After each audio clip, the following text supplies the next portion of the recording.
Hello friends, आरती talks में आपका स्वागत है।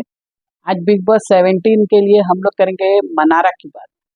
भोली भाली दिखने वाली और बोलते हैं ना, 2 मिनट में 122 एक्सप्रेशन देने वाली मनारा। वो जब से आई है बिग बॉस में तब से मुनव्वर को दोषी ठहरा रही है। हमेशा दोस्ती का दम भर के और मतलब अगेंस्ट बोल के वो हमेशा ये दिखा रही है कि मुनव्वर गलत है और वो सही है। जबकि मुनव्वर ने तो उनको कभी भी अभी मनारा को नॉमिनेट नहीं किया है, जहाँ तक मुझे याद है। लेकिन मनारा ने हमेशा उसको नॉमिनेट तो किया है। बराबर क्वेश्चन पूछती रहती है कि तुमने ऐसा किया वैसा किया, 1.5 घंटा अभी बीच में पका दिया था। मुनव्वर ने बोला कि मेरे को पका डाला उसने। तो बेचारा वो तो सफाई दे दे के परेशान है, जबकि गलती मनारा की है। अगर तुम दोस्ती निभा रहे हो तो पूरी ईमानदारी से निभाओ। लेकिन वो क्या, उसको खाली सामने वाले को ताना मारने आता है। क्योंकि वो पहले जब भी मुनव्वर को बेस्ट फ्रेंड बोलती है, और मतलब उनकी हरकतों से तो ये लगता है कि वो मुनव्वर को बहुत प्यार भी करती हैं, लेकिन वो बोलना नहीं चाह रही। जिसके लिए उन्होंने बोल दिया, एक बच्चे के बाप से तो मैं कभी भी शादी नहीं करूंगी। तो तुम नहीं शादी करोगे तो तुम क्यों पागल हुए जा रहे हो? तो सबसे पहले तो उन्होंने मुनव्वर को डिच करके अनुराग के साथ दोस्ती बढ़ाई। मतलब इतना सब होने के बाद सलमान खान के सामने बोलने के बावजूद वो बाद में अनुराग के साथ बैठी हुई थी। अनुराग को पटा रहे हैं, अनुराग से बात कर रही हैं ज्यादा। और मुनव्वर ने देखा तो अब नेचुरल है, तुम उसके दुश्मन से बात करोगे तो वो तुमसे थोड़ा ना बात करेगा। फिर बाद में अनुराग का दूसरा दुश्मन आया चिंटू, यानी ये मुनव्वर का दूसरा दुश्मन आया समर्थ। तो समर इसने बोला, मुनव्वर ने, कि मैं क्या तुमसे बात करूं, तुम तो उसे ही चिपकी रहती हो। तो मतलब जो जो लोग अभी मनारा तो ऐसा कर ही रही है। फिर उनकी गर्लफ्रेंड जो आई वो भी वही कर रही है। वो बोलती है कि मैं आई तुम्हारे लिए हूँ, बदला लेने आई हूँ, और वो जाके अनुराग के सर में तेल लगा रही थी। या वो भी पूरी तरह से कहीं भी ईमानदार नहीं दिखी। तो जो लोग ईमानदारी की उम्मीद करते हैं उनको ईमानदार होना भी बहुत जरूरी होता है। तो ना तो मनारा ईमानदार है किसी भी तरीके से दोस्ती निभाने के लिए, और ना ही आयशा ईमानदार है। मतलब ये दोनों ही एक तरह से बेईमान है। लेकिन ऐसा दिखा रहे हैं कि हम लोग मरे जा रहे हैं, हम लोग बहुत अच्छे फ्रेंड है, हम लोग ये है वो है। लेकिन दोस्ती जो होती है ना, वो अगर दोस्त से दुश्मनी भी हो जाए और रियल दोस्ती है तो वो निभाई जाती है। अभी जैसे अभिषेक है और मुनव्वर है, उनके बीच में झगड़ा हुआ, तू मैं हुई, लेकिन दोस्ती है, कायम है दोस्ती। ना तो अभिषेक मुनव्वर के बारे में कुछ बुरा सुनता है, और ना ही मुनव्वर अभिषेक के बारे में सुनता है। तो जब ईमानदारी से ये लोग दोस्ती निभा सकते हैं तो तुम लोग लड़कियां होकर उम्मीद कैसे कर सकते हो, जब तुम खुद ईमानदारी से दोस्ती नहीं निभा रहे हो? तो ये दोनों की डबल स्टैंडर्ड मेंटेलिटी मुझे बिल्कुल भी पसंद नहीं आई।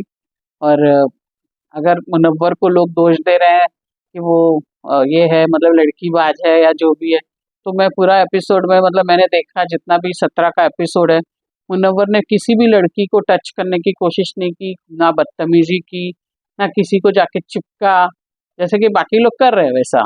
अभिषेक भी चिपक रहे थे, समर्थ भी ये कर रहे हैं, यहाँ तक कि विकी जैन भी लड़कियों से मतलब टच वच कर रहे हैं, फ्लर्ट कर रहे हैं। लेकिन मैंने मुनव्वर को एक भी सीन में ऐसा नहीं देखा कि वो किसी लड़की को जाके चिपक रहे हैं या टच करें। इवन मनारा उनसे ज्यादा क्लोज आ रही थी, तभी भी उन्होंने मनारा को ये नहीं बोला था कि वो मतलब चाहते हैं या जो भी है। उन्होंने मनारा को चाहते थे तो वो आयशा आने से पहले आराम से मतलब ये कर सकते थे, हाथ पाथ भी टच वच कर सकते थे। लेकिन उन्होंने वो भी नहीं किया, उन्होंने एकदम डिसेंसी मेंटेन की है। इवन इतना झगड़ा होने के बाद भी वो आप बोलते हैं। कभी भी उन्होंने ये नहीं बोला कि तू ये है तू वो है, ऐसे करके बात नहीं की, मैनर्स में बात की। फिर भी वो सबसे ज्यादा ट्रोल हुए, सबसे ज्यादा बिग बॉस में अगर किसी को टॉर्चर किया गया तो वो मुनव्वर को किया गया है।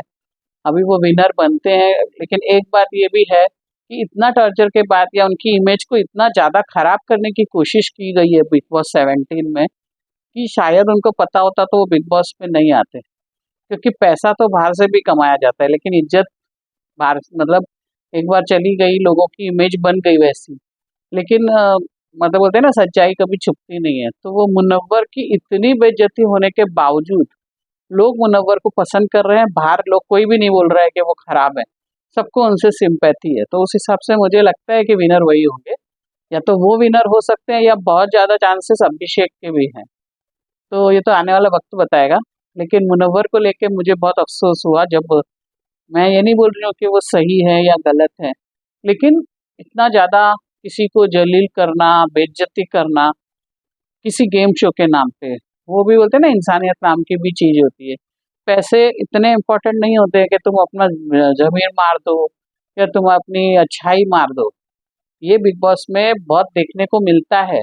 और जो लोग ईमानदार रहते हैं ना वही सक्सेस भी होते हैं आगे भी, करियर में भी और लाइफ में भी और बिग बॉस में भी। क्योंकि बिग बॉस भी देखते हैं कि कौन ईमानदार है, भले वो बोलते हैं लड़ो ये करो जो भी करो, लेकिन वो ईमानदारी वो भी देखते हैं। और जो ईमानदारी से खेलता है ना वो जाता है आगे तक। और जो लोग ऐसे चालाकियां भी, जैसे ईशा ईशा बहुत चालाकियां चल रही है सिर्फ शो के लिए, पता है वो असल में ऐसी नहीं होगी शायद, लेकिन शो के लिए वो हद तक गिरने को तैयार है।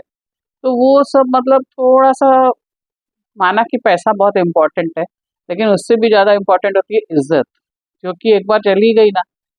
सलमान खान ने भी बोला कि अभी आप यहाँ से निकल जाएंगे, भले लोग बोले कि आप बिग बॉस में विनर थे या जो भी थे, लेकिन पीछे से तो बोलेंगे ना कि आप ऐसी लड़की हो। तो अपनी इमेज अपनी बहुत इंपॉर्टेंट होती है। वो बिग बॉस में आने से पहले ये भी लोगों को ध्यान में रखना चाहिए कि पैसा तो कमाना है लेकिन इज्जत के साथ। तो इसी के साथ मैं यहाँ पे फिनिश करूंगी बिग बॉस को लेकर बातें।